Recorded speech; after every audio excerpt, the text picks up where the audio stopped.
Assalamualaikum warahmatullahi wabarakatuh. Salam sejahtera, nama budaya, salam kebajikan. Pepatah mengatakan, tak kenal maka tak sayang. Perkenalkan, nama saya Taslim Faid, SIP, MSI.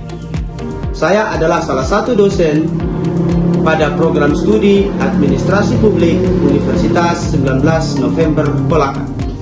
Sebagai dosen, saya memiliki kewajiban untuk menjalankan Tridharma perguruan tinggi. Yang pertama, pengajaran. Yang kedua, penelitian. Dan yang ketiga, pengabdian pada masyarakat. Pada kesempatan kali ini, saya akan memaparkan salah satu mata kuliah yang saya ampu pada program studi Administrasi Publik, yaitu mata kuliah pengantar ilmu pemerintahan. Mata kuliah ini adalah mata kuliah wajib yang berbobot 3 SKS dan merupakan mata kuliah yang berada pada semester 1 dan merupakan mata kuliah prasyarat bagi beberapa mata kuliah yang ada di semester atasnya, seperti administrasi pemerintahan daerah, administrasi pemerintahan desa, dan mata kuliah yang lainnya. Perkuliahan diselenggarakan dalam 16 kali pertemuan yang terdiri dari 14 kali penyampaian materi perkuliahan secara tatap muka, 1 kali ujian tengah semester atau UTS, dan 1 kali ujian akhir semester atau UAS. Secara garis besar, mata kuliah ini membahas 14 materi pokok, dimulai dari objek material dan objek formal ilmu pemerintahan, asas-asas penyelenggaraan pemerintahan, sampai pada penerapan e-government dan smart government di era digital, serta analisis krisis atau isu kontemporer pemerintahan nasional maupun lokal. Video ini dibuat untuk memenuhi salah satu prasyarat sertifikasi dosen tahun 2026, yaitu pernyataan diri dosen dalam unjuk kerja Tridharma perguruan tinggi atau disingkat PDD-UKT-PT, khususnya pada bidang pengajaran. Diharapkan setelah mengikuti mata kuliah pengantar ilmu pemerintahan, mahasiswa mampu memahami dengan jelas mengenai makna dan konsep dasar ilmu pemerintahan, paradigma ilmu pemerintahan, hingga penerapan e-government dan smart government di era digital. Pembelajaran ini akan berlangsung dengan menggunakan metode DIY, Delivery, Interaction, and Assessment. Berikut ini saya akan jelaskan secara singkat mengenai metode tersebut. Pada aspek delivery, saya berusaha untuk menyampaikan materi pembelajaran yang dapat diterima oleh mahasiswa, di mana mata kuliah yang saya bawa ini mengacu pada capaian pembelajaran lulusan atau yang disingkat CPL yang dibebankan pada prodi Administrasi Publik. Adapun CPL dalam mata kuliah ini terbagi menjadi 4 CPL tersebut, kemudian diturunkan menjadi CPMK, yaitu capaian pembelajaran mata kuliah. Nah, dari CPMK tersebut akan diturunkan menjadi 10 sub CPMK. 10 sub CPMK tersebut akan dibawakan ke dalam 14 kali pertemuan tatap muka dengan mahasiswa, di luar ujian tengah semester dan ujian akhir semester.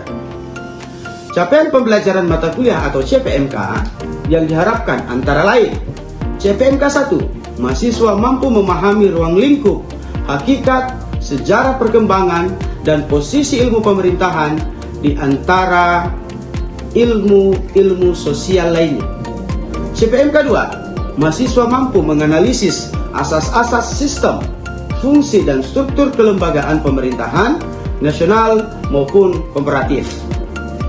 CPMK 3, mahasiswa mampu menganalisis dinamika hubungan pusat sampai ke daerah, birokrasi, good government, etika, dan inovasi e-government. Untuk mendukung proses pembelajaran digunakan literatur yang berasal dari buku atau book chapter dan jurnal yang terkait dengan materi pembelajaran, di mana salah satu referensi yang digunakan merupakan hasil penelitian saya pribadi dan book chapter. Itulah pembelajaran yang saya lakukan pada aspek delivery.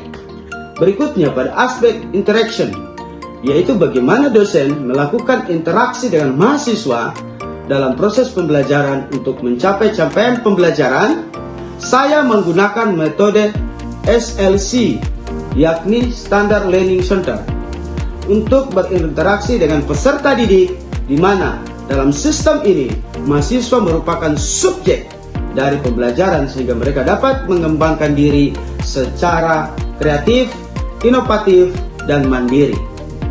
Metode SLC dalam pembelajaran saya terdiri dari 3 aspek. Pertama adalah interaktif, yakni bagaimana mahasiswa melakukan interaksi dengan dosen. Yang kedua adalah umpan balik. Dan yang terakhir atau yang ketiga adalah self-direct learning, di mana dalam metode ini saya memberikan penugasan kepada mahasiswa.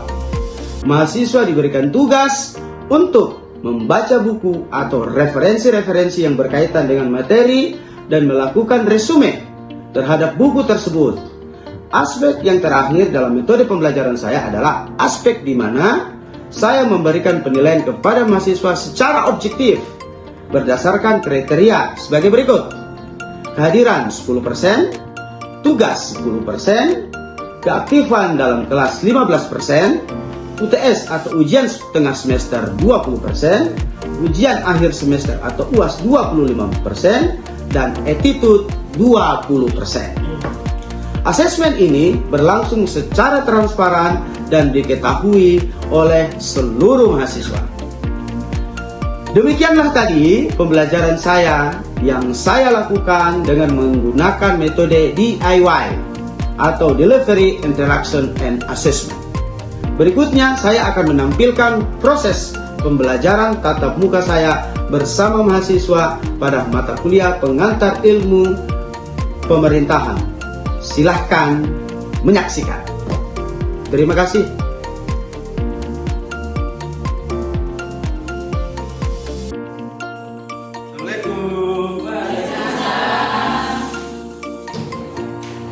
Bismillahirrahmanirrahim. Assalamualaikum warahmatullahi wabarakatuh. Waalaikumsalam warahmatullahi wabarakatuh. Dan selamat siang. Apa kabar semua? Baik. Hari ini semuanya sehat? Sehat.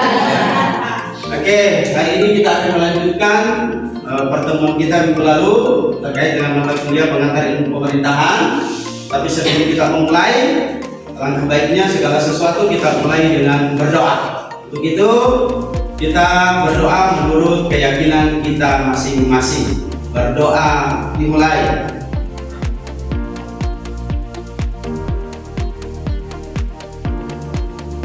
Berdoa selesai. Oke, rekan-rekan mahasiswa sekalian, hari ini kita akan melanjutkan pertemuan kita yang minggu lalu terkait dengan nilai moral, keadilan, dan kebenaran. Oke, namun sebelumnya saya bertanya, ada yang masih ingat materi kita minggu lalu? Ada. Apa materi kita minggu lalu? Terkait dengan ilmu pemerintahan. Oke, nah untuk itu sebelum kita mulai saya mau tanya dulu, siapa tahu masih ingat dengan pertemuan kita dulu? Ada yang masih ingat apa itu ilmu pemerintahan? Silakan mengatakan. Oke, Bulan silakan. Apa itu ilmu pemerintahan? Baik, assalamualaikum warahmatullahi wabarakatuh. Waalaikumsalam warahmatullahi wabarakatuh. Jadi ilmu pemerintahan adalah cabang ilmu sosial yang dipelajari secara komprehensif, yang dimana bagaimana kekuasaan negara dikelola dengan kebijakan publik dan dirancang, dan layanan diselenggarakan guna memenuhi kebutuhan publik serta menjaga ketertiban umum. Oke, jawabannya sangat luar biasa sekali. Oke, pertanyaan kedua. Ada yang masih ingat apa objek formal dari ilmu pemerintahan? Ada yang bisa? Objek formal ilmu pemerintahan? Oke, silakan. Objek formal fokus khusus pada hubungan pemerintah, Governance relationship yaitu pola interaksi antar organ pemerintah dengan pihak yang diperintah masyarakat. Oke, luar biasa. Ternyata masih ingat ya. Pertanyaan ketiga. Tadi kalau objek formalnya berarti ada objek. Iya. Oke, ada yang tahu apa objek materialnya? Ayo silakan bisa. Baik, objek material negara dengan seluruh gejala pemerintahan dalam arti luas mencakup gabungan fungsi kekuasaan eksekutif, legislatif, dan yudikatif secara menyeluruh. Oke, luar biasa. Nah, pertanyaan terakhir ini, siapa yang bisa menyebutkan 4 fungsi pemerintahan? Oke, Saswito, silakan. Baik, bismillahirrahmanirrahim. Assalamualaikum warahmatullahi wabarakatuh. Waalaikumsalam warahmatullahi wabarakatuh. Baik, adapun 4 fungsi pemerintahan yaitu pelayanan, pembangunan, pengaturan, dan pemberdayaan masyarakat. Luar biasa, ternyata masuk ya. Oke, hari ini kita akan masuk terkait dengan nilai moral, keadilan, dan kebenaran. Di mana nilai moral, keadilan, dan kebenaran ini adalah salah satu fondasi etis dan filosofis dalam penyelenggaraan pemerintahan negara. Ya, oke. Karena sejatinya bahwa organisasi yang paling terbesar dalam sebuah wilayah atau sebuah negara adalah negara itu sendiri. Ada yang masih tahu apa sih fungsi negara? Nah, fungsi negara adalah mengurusi segala urusan negara. Oke, ini salah satu fungsinya. Begitu kita masuk ke materinya. Hakikat, nilai, dan moral. Nah, ini memahami landasan etis kekuasaan publik serta legitimasi moral dalam birokrasi pemerintahan. Perlu kita ketahui bahwa dalam pelaksanaan birokrasi pemerintahan tidak lepas dari yang namanya bertanggung jawab atau akuntabilitas dari segala unsur pelaksana kegiatan pemerintahan, yang salah satunya adalah pejabat publik. Di mana pejabat-pejabat publik ini adalah salah satu tugas dan fungsinya adalah mengurusi kepentingan publik dan urusan pemerintahan. Oke? Nih. Nah, kita lanjut. Ya, sederhana aja. Kita masuk ke material dan etika, moralitas pemerintahan dan etika birokrasi publik. Oke. Yang pertama, kita akan bahas terkait dengan moralitas pemerintahan, di mana kumpulan nilai kebaikan, kejujuran, dan integritas pribadi pejabat publik dalam memegang amanah kekuasaan negara demi kemaslahatan rakyat. Seperti yang sudah saya jelaskan minggu lalu terkait dengan 4 fungsi pemerintahan, di mana salah satu fungsinya adalah pemberdayaan. Ya, untuk itu, di mana pihak pemerintah atau pemegang kekuasaan tertinggi, yaitu pemerintah, selain menjalankan urusan-urusan publik di bidang pelayanan publik, di bidang pembangunan, juga di bidang pemberdayaan masyarakat. Salah satu tujuan pemberdayaan masyarakat untuk kondisi saat ini adalah meningkatkan kesejahteraan masyarakat, baik di bidang pendidikan, kesehatan, pemenuhan fasilitas umum, dan lain sebagainya. Ya, ini karena tujuan dari pemerintah untuk pelaksanaan penyelenggaraan pemerintahan adalah selain mengurusi kepentingan publik, yang salah satunya adalah bagaimana meningkatkan kesejahteraan masyarakat di bidang pelayanan umum dan pemenuhan kebutuhan masyarakat. Oke? Nah, yang selanjutnya adalah etika birokrasi publik, standarisasi norma, asas kepatutan, dan kode etik kewenangan yang mengatur perilaku pejabat agar terhindar dari penyalahgunaan kekuasaan atau abuse of power.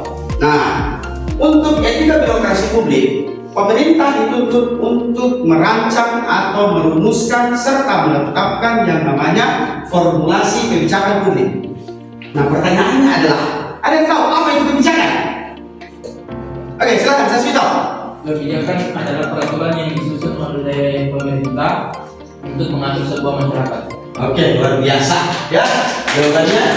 Di mana kebijakan ini dirancang oleh pemerintah, tujuannya adalah untuk mengatur segala aktivitas baik pemerintah itu sendiri maupun masyarakat.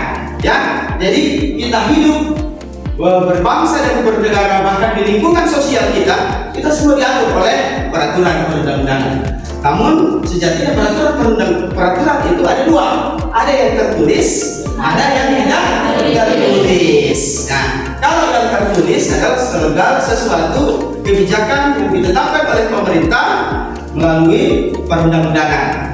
Kalau yang tidak tertulis, yaitu biasa kita kenal dengan istilah norma. Nah, ini yang tidak tertulis, seperti berkehidupan sosial dalam birokrasi. Oke, selanjutnya adalah integritas dan amanah.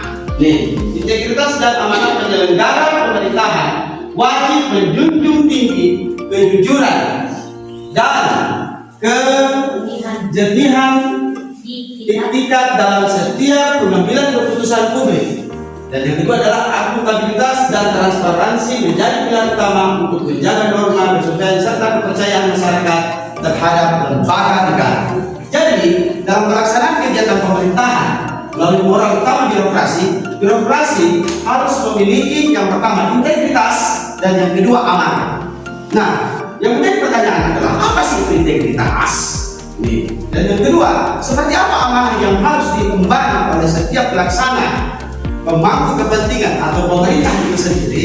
Ini kita akan bahas satu-satu. Ya, di mana integritas adalah segala bentuk pelaksanaan tanggung jawab, tugas dan tanggung jawab yang harus diperlukan atau yang harus dibutuhkan oleh pemerintah atau pemerintah itu sendiri dalam pelaksanaan kegiatan urusan-urusan negara. Di mana integritas ini adalah setiap pemerintah dituntut untuk menjalankan tugas dan fungsinya sesuai dengan apa yang menjadi tujuan utama atau apa yang menjadi pelaksanaan kegiatan utamanya dalam pelaksanaan kegiatan pemerintahan.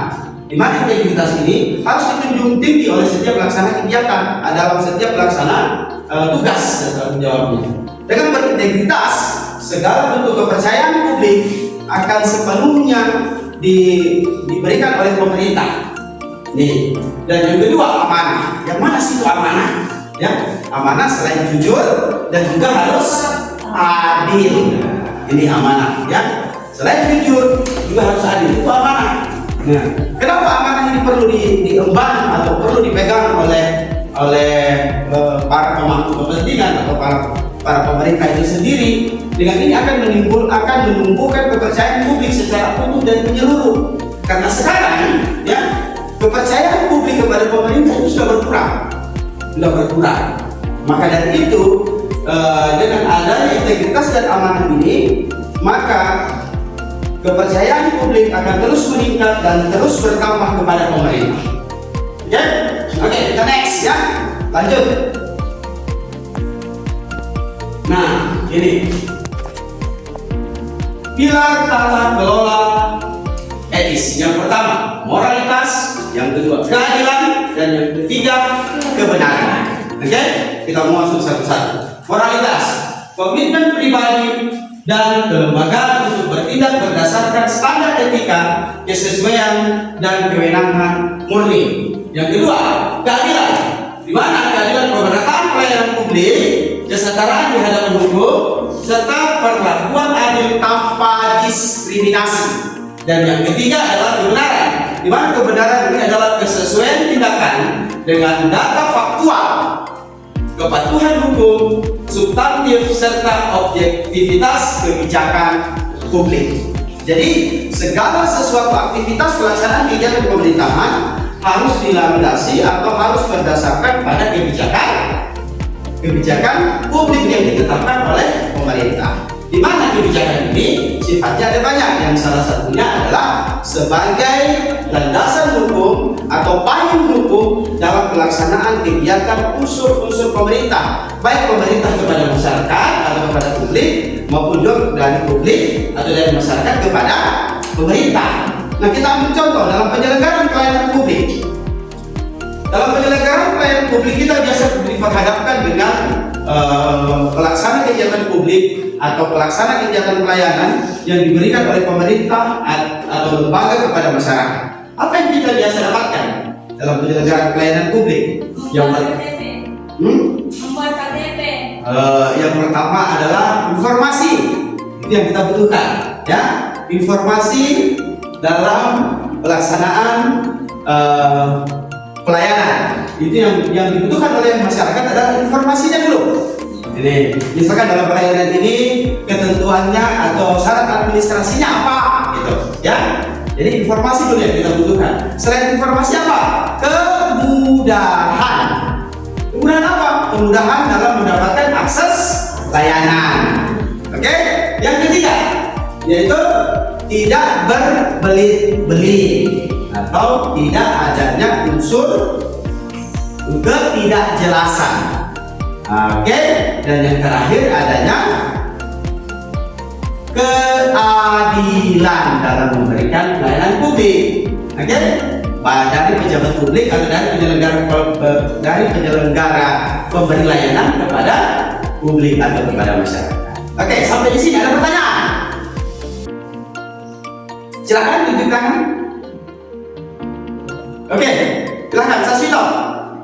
Baik, untuk pertanyaan saya kali ini Pak, apakah pelayanan publik yang dilakukan oleh pemerintah atau instansi pemerintah ini harus memiliki SOP? Oke, luar biasa pertanyaannya. Nah, sebelum saya jawab, saya akan lempar dulu kepada rekan-rekan mahasiswa. Kalau ada yang masih ingat terkait dengan materi saya minggu lalu, pertanyaannya adalah apakah dalam penyelenggaraan pelayanan publik harus memilih atau lembaga yang menjalankan pelayanan publik harus memiliki SOP, begitu ya? Oke, ada yang bisa jawab? Saya Pak. Oke, saudari Wulan, silakan. Jadi mengapa pelayanan tersebut harus memiliki SOP? Karena SOP tersebut dibutuhkan memiliki tujuan, yaitu memberikan aturan yang jelas bagi petugas dan masyarakat. Yang kedua, menghindari kesalahan kerja dan menyebarkan standar layanan. Dan yang ketiga, mempercepat proses pelayanan agar tidak berbelit-belit. Oke, luar biasa sekali ya. Luar biasa, jawabannya sangat akurat, sangat jelas. Oke, jadi apakah setiap lembaga memberi layanan publik harus memiliki SOP? Jawabannya ya. Ada yang tahu apa itu SOP? Kepanjangan dari SOP. SOP adalah standar operasional prosedur. Wah, luar biasa ya. Jadi setiap lembaga penyelenggara pelayanan publik harus memiliki SOP. Kenapa? Agar yang pertama jelas, baik dari tugasnya, fungsinya, bentuk pelayanannya, dan yang paling penting adalah payung hukum dari instansi tersebut jelas, baik penyelenggara pelayanan publik sampai kepada masyarakat, agar masyarakat tahu hak-haknya dalam menerima layanan publik, agar masyarakat juga tahu bagaimana mekanisme pemberi pelayanannya, agar masyarakat juga tahu bagaimana bentuk pelaksanaan pemberi pelayanannya, dan masyarakat juga tahu seperti apa prosedur pelayanannya, apakah lambat, apakah cepat, apakah berbelit-belit. Nah, ini yang perlu kita hindari, karena di mata pemerintah, kita sebagai masyarakat atau sebagai publik itu memiliki hak yang sama dalam menerima layanan. Oke ya, ini. Nah, oke, terakhir. Oke, prinsip keadilan distributif dan prosedural. Keadilan dalam pemerintahan menuntut agar setiap warga negara mendapatkan akses pelayanan publik yang setara tanpa memandang status sosial, ekonomi, atau politik, dan negara wajib mendistribusikan sumber daya nasional secara profesional untuk mensejahterakan seluruh lapisan masyarakat. Ya, jadi perlu kita pahami bahwa negara memiliki tanggung jawab yang besar dalam pelaksanaan kegiatan pelayanan publik, urusan-urusan negara dan urusan-urusan pemerintah itu sendiri. Dengan tujuan adalah negara bisa mengatur, negara bisa mengedepankan yang namanya bentuk nasionalisme, agar tidak terjadi diskriminasi, agar tidak terjadi ketidakadilan baik dari pemberi layanan kepada si penerima layanan. Dengan salah satu tujuan pemerintah adalah untuk meningkatkan kesejahteraan masyarakat tanpa adanya unsur diskriminasi dengan mengedepankan asas keadilan. Oke? Oke ya, untuk materi kita kali ini cukup. Kita akan lanjutkan minggu depan dengan materi lanjutan. Untuk itu, sebelum saya tutup, saya akan memberikan tugas kelompok kepada rekan-rekan mahasiswa sekalian. Jadi untuk tugasnya ini saya akan bagi ke dalam 3 kelompok, di mana setiap kelompok, jadi silakan dicatat untuk tugasnya ya. Silakan dicatat. Oke, jadi setiap tugasnya setiap kelompok itu silahkan Anda memilih satu birokrasi penyelenggara pelayanan publik ya, dan melihat bagaimana bentuk pelaksanaan pemberian layanannya serta seperti apa standar operasional prosedur yang diterapkan. Oke? Jelas ya? Oke. Jadi silakan, dari waktunya cuma 1 minggu, silakan Anda buat dalam bentuk resume dan nanti akan dipaparkan secara berkelompok minggu depan. Oke, untuk itu terima kasih atas segala kesempatan, terima kasih atas segala waktunya. Saya akhiri pertemuan kita kali ini dengan mengucapkan alhamdulillahirrahmanirrahim. Assalamualaikum warahmatullahi wabarakatuh. Waalaikumsalam warahmatullahi wabarakatuh. Terima kasih.